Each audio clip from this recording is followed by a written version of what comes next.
We're calling all music lovers. It's that time of year again, one of Africa's most important music festivals. The Standard Bank Joy of Jazz is celebrating 22 successful years. Can you believe 22? The lineup is packed, and one key component of the festival, though, is the Geleza Kleva Learn workshops. Now, Standard Bank Joy of Jazz festival producer Mantwa Chinomadi joining us this morning to tell us about that part of things. Good morning, Mantwa. Good morning. I suppose you're very busy, so you're very, very busy this time of year. It looks fantastic, but let's talk about what it is you're doing for up-and-coming musicians and aspiring musicians. Tell us about these workshops and what your aim is. Okay, for the past 7 years, we've been running these workshops, just to educate youth out there about the careers within the music industry.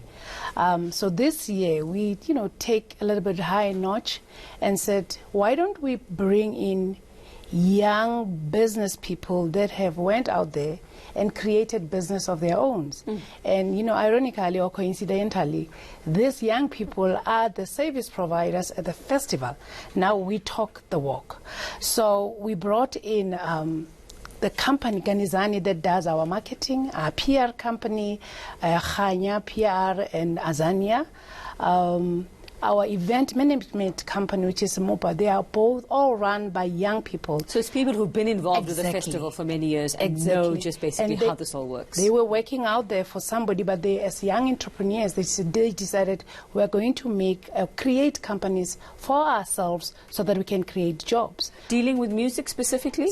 Dealing with music specifically, and they are working at the festival. They run the festival with us. Yeah. So you look at how we then take a twist of we've been developing. This is a time to implement. Let's show them that this is possible. It can be done. So what exactly will you be doing for young people who want to make a go of their talent? They come in.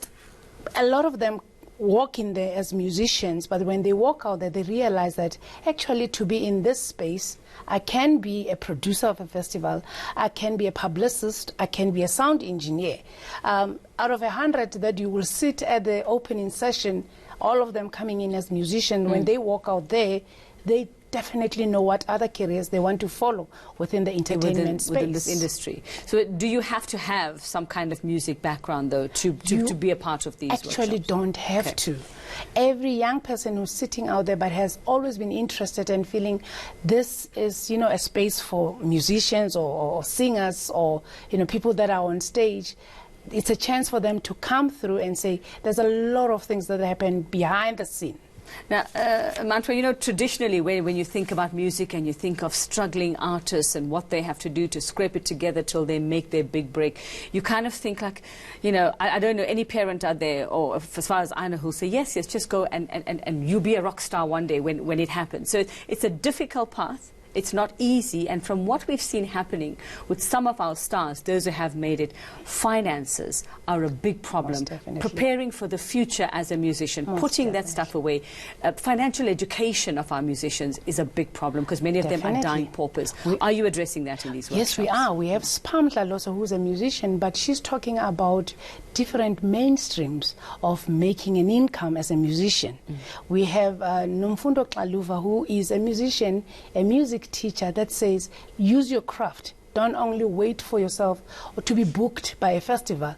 Do something out of this craft of yours. Let your craft become a business. You can do voiceovers. Don't wait for a festival to call you to come and perform once a year or look for a small gig here and there. Use yourself holistically. This is a business that you have to, take out every little thing that you can put out there. Well, it's undoubtedly hard work, as we know, and it takes a lot of dedication. It takes a lot of sacrifice also, and patience. And, what we've seen happening with a lot of our stars, if we look at HP, if we look at the emotional stress that this might have caused, and what happens to other artists as well, is that part also of your teachings and trainings is, just hang in there. It's going to be tough. And the emotional toll that this takes on somebody who wants to do what we did also? We invited Nhlanhla Sibisi who is an entertainment lawyer. He's going to give them a glimpse about entertainment law, and that will include your will. Do you have a will? How do you protect your music? How do you really sign and sell your copyrights and say this How is not to get hoodwinked in the business. Exactly. How do you read that contract when you get it? Do you get excited that because you got a deal? Or do you really thoroughly investigate and interrogate the contract before signing it?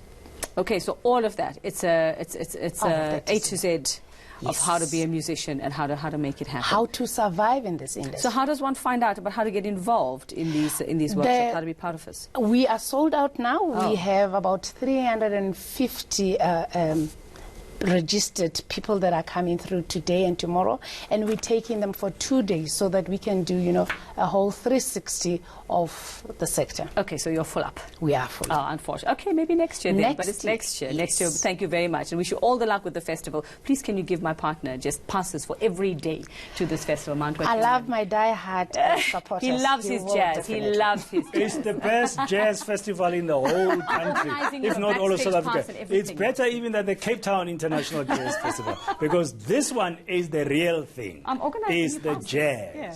Okay. I'm telling you. I know.